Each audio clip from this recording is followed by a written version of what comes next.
Wabarakatuh. Balik lagi di channel Bunda Dosen. Hari ini di mata kuliah Keamanan Data dan Sistem Informasi pertemuan 12, Ibu akan membahas keamanan jaringan nirkabel. Tapi sebelum itu silakan di like dulu, jangan lupa di subscribe. Terima kasih.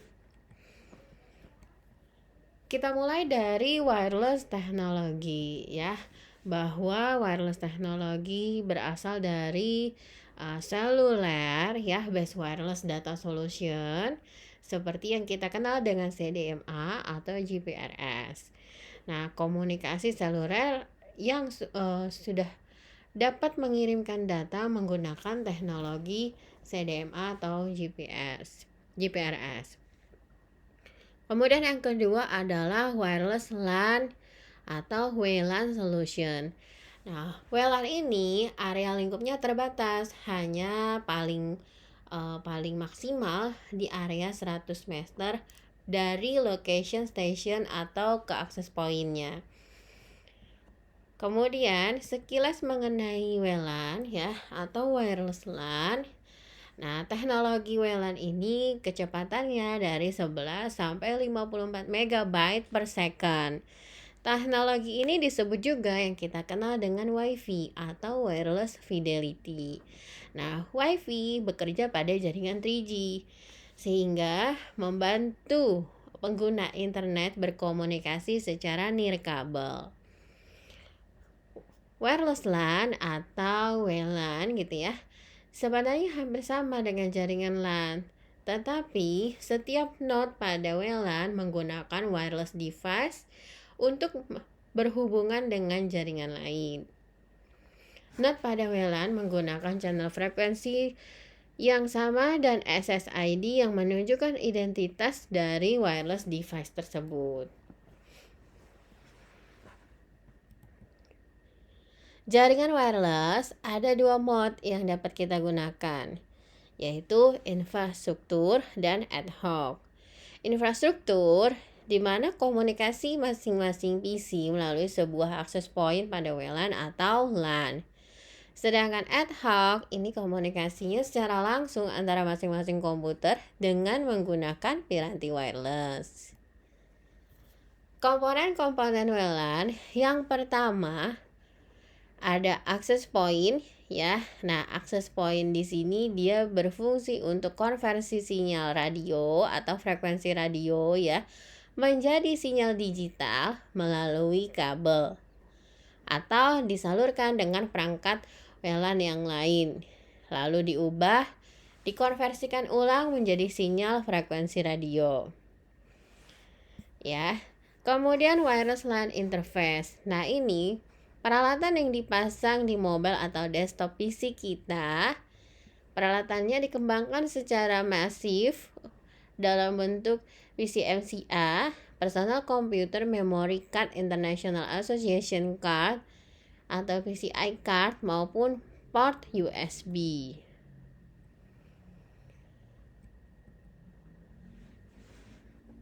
Komponen-komponen WLAN ada mobile atau desktop PC, di mana ini merupakan perangkat akses untuk pengguna. Mobile PC pada umumnya sudah terpasang port PCMCA, sedangkan desktop PC harus ditambahkan wireless adapter melalui PCA atau Peripheral Component Interconnect Card atau USB. Sedangkan komponen lainnya disebut dengan antena eksternal, ini sifatnya opsional, hanya untuk memperkuat daya pancar saja. Nah, ini menurut standar IEEE 802.11 bahwa ada beberapa komponen penting untuk mendukung hal-hal jaringan wireless LAN ya, seperti komponen logik dari access point, yaitu ESSID, Extended Service Set Identification. Pengguna harus mengkoneksikan wireless adapter ke AP dengan ESSID tertentu supaya transfer data bisa terjadi. Yang berikutnya, ESSID menjadi autentifikasi standar dalam komunikasi wireless. Nah, rawannya segi keamanan ini membuat IEEE mengeluarkan standarisasi Wireless Encryption Protocol atau WEP, ya. Sebuah aplikasi yang sudah ada dalam setiap PCMCI card. Nah, WEP ini berfungsi mengenkrip data sebelum ditransfer ke sinyal radio dan mendekrip kembali data dari sinyal radio frekuensi. Menurut IEEE, ya, ini organisasi insinyur yang mengatur standarisasi dalam bidang TI, terdapat 6 standar. Yang pertama, 802.11.11 di mana ini mendukung, ya. Dia bekerja pada frekuensi 2,4 GHz, mendukung bandwidth jaringan maksimalnya adalah 2 Mbps. Nah, ini terlalu kecil untuk jaringan komunikasi yang terjadi saat ini, sehingga ini sudah tidak diproduksi lagi. Yang berikutnya, 802.11b, ini capaian bandwidthnya dengan kecepatan 11 Mbps, ya, pada frekuensi 2,4 GHz. Nah, frekuensi 2,4 GHz ini frekuensi radio yang tidak diatur sehingga dapat menimbulkan gangguan elektronik lainnya seperti microwave, televisi, perangkat lainnya. Namun dapat dihindari dengan mengatur jarak antara perangkat elektronik sehingga tidak menimbulkan gangguan. Nah, router ini juga sudah tidak diproduksi lagi. Yang berikutnya adalah 802.11. Nah, 802.11 ini dikembangkan, ya, dengan ekstensi 11A. Nah, ya. Kemudian standar ini dikembangkan lagi bersamaan dengan standar 11B. Nah, standar ini sudah mendukung bandwidth dengan frekuensi 5 GHz mencapai kecepatan 54 MB per second. Jadi semakin tinggi frekuensi maka semakin pendek jangkauan sinyalnya. Nah, kedua teknologi ini tidak kompatibel nih satu dengan yang lainnya. Namun perangkat tersebut hanya dapat menjalankan status standar pada satu waktu. Kita lihat lagi ada 802.11g. Nah, ini tahun 2002, ini menggabungkan 802.11a dan 11b, ya, sehingga jangkauan sinyalnya luas, ya, dapat kompatibel dengan standar 802.11b, begitu juga sebaliknya. Bandwidthnya juga ini kecepatannya lebih besar, 54 MB per second. Nah, kemudian ada lagi wireless N, ya. Ini dari standar 802.11g. Ini juga mendukung dalam hal jumlah bandwidth, ya, dengan memanfaatkan beberapa sinyal wireless dan antena yang disebut dengan teknologi MIMO dan multiple in multiple out. Nah, bandwidth ini sampai 300 Mbps. Kemudian yang berikutnya 802.11 AC. Nah, ini WiFi yang cukup populer, ya, karena dia memanfaatkan teknologi wireless dual bandwidth, ya. Jadi mendukung koneksi secara bersamaan pada frekuensi 2,4 GHz dan 5 GHz. Nah, kecepatannya ini dari 1300 Mbps untuk 5 GHz ditambah 450 Mbps untuk 2,4 GHz. Ini menawarkan standar 802.11b /J/N. Nah, berikut adalah rekap dari seluruh bandwidth standar yang ada yang dimiliki oleh IEEE.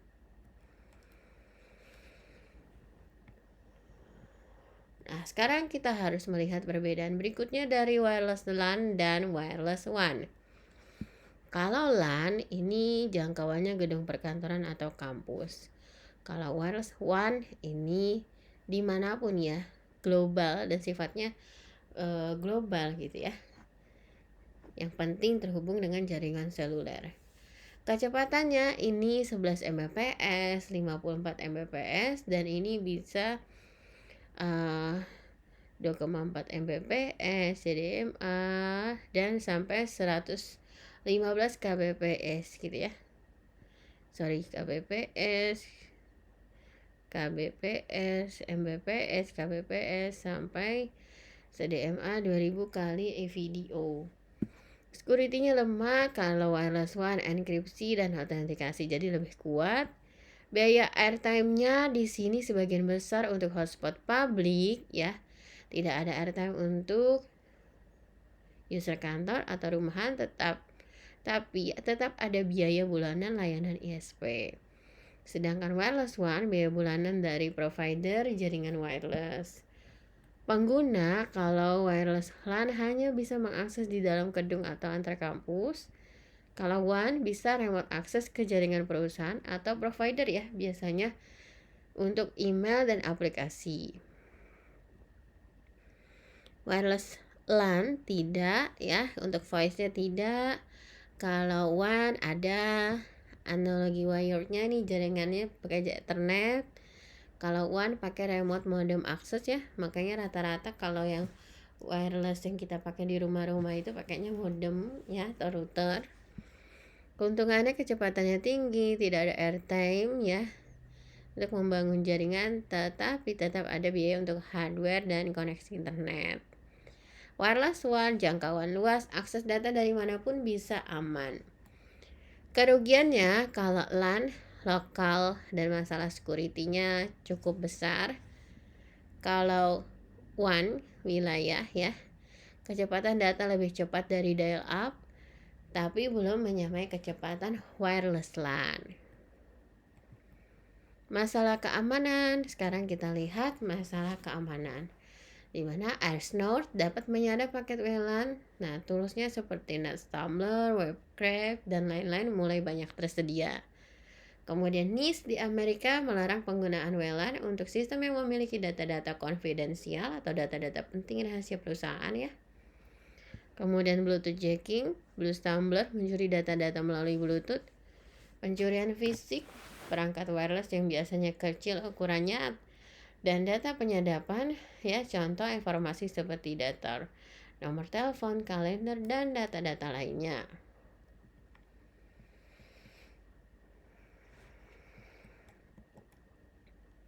Masalah keamanan lanjutan, di mana resource perangkat wireless ini terbatas. Kemudian pengguna tidak dapat membuat sendiri ya. Kemudian bisa muncul DOS, active attack, injection of new fake traffic. Fokus utama adalah transfer data secepat mungkin ya, pengamanan dengan enkripsi, dan pengguna tidak tahu ada masalah keamanan. Masalah keamanan lanjutan, fokus identity dan authentication ini belum ada pada confidentiality ya. Biasanya dideteksi di bagian device-nya, bukan user. Ditambahi PIN dan biometrics. Kemudian pengelolaan sistem dengan banyak akses point yang menyulitkan. Kemudian kita beralih lagi pada pengamanan jaringan WiFi pertama. Bagaimana mengamankan jaringan WiFi kita ya? Segmentasi jaringannya, memasukkan wireless ke sisi extranet yang dianggap kurang aman. Kemudian aktifkan MAC address filtering, di mana setiap peralatan WiFi pastilah memiliki suatu identifikasi yang unik, physical address atau MAC address. Ya, itu harus diaktifkan. Kemudian ganti password untuk administrator defaultnya. Bila perlu ganti juga username-nya ya. Untuk WiFi di rumah Anda. Kemudian pengamanan jaringan WiFi yang kedua, aktifkan enkripsinya. Jadi semua peralatan WiFi pasti mendukung beberapa bentuk dari keamanan data. Intinya, enkripsi akan mengacak data yang dikirimkan pada jaringan nirkabel sehingga tidak mudah dibaca oleh pihak lain. Nah, standar umum security yang digunakan adalah WEP karena konfigurasi zero configuration atau sistem setup network Windows dapat langsung menggunakan sistem pengaman dengan WEP, sedangkan sistem pengaman lain adalah WPA. Penggunaan end-to-end encryption pada level aplikasi, juga ganti SSID, matikan broadcast dari SSID, berikan alamat IP statis kepada piranti WiFi. Nah, ini contoh basic wireless security pada access point ya.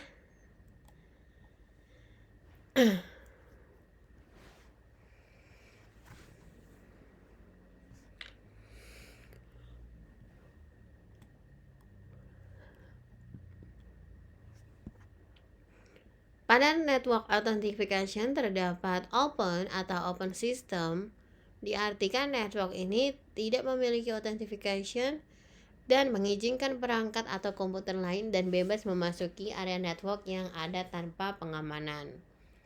Dan share key ini dia maksudnya adalah setiap perangkat atau komputer yang ingin bergabung akan ditanyakan tentang password atau kunci pengamannya ya.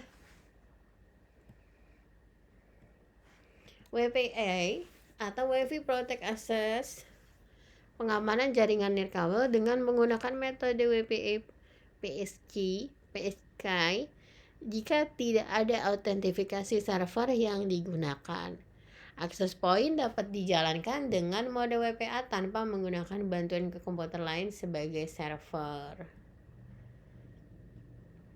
Nah, ini ada beberapa algoritma ya yang biasa digunakan atau tersedia dua algoritma WPA yaitu TKIP dan algoritma TKIP.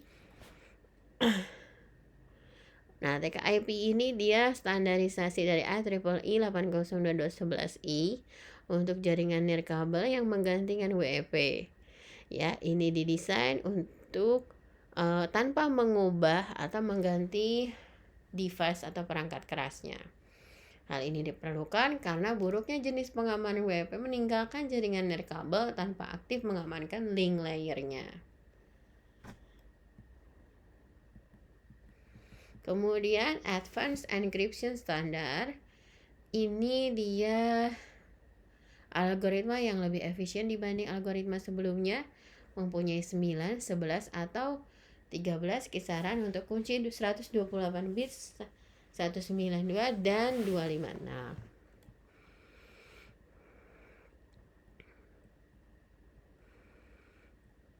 Contoh pengamanan WEP ya.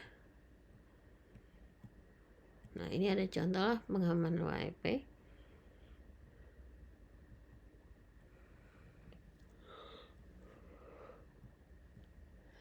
Kita buat security key-nya ya, kita ganti username-nya secara berkala dan kita ganti passwordnya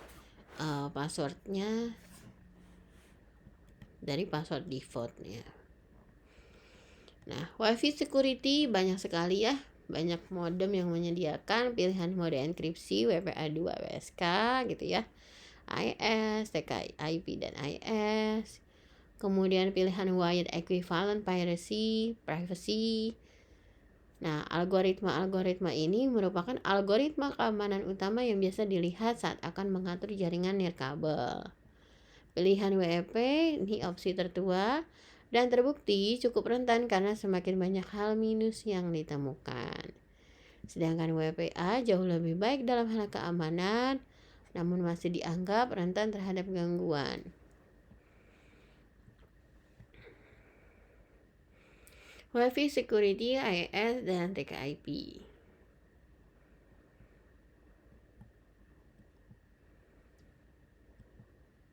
Nah, ini cara scanning toolsnya ya, sniping toolsnya. Dan Ibu rasa cukup penjelasan pada hari ini. Terima kasih. Wassalamualaikum warahmatullahi wabarakatuh.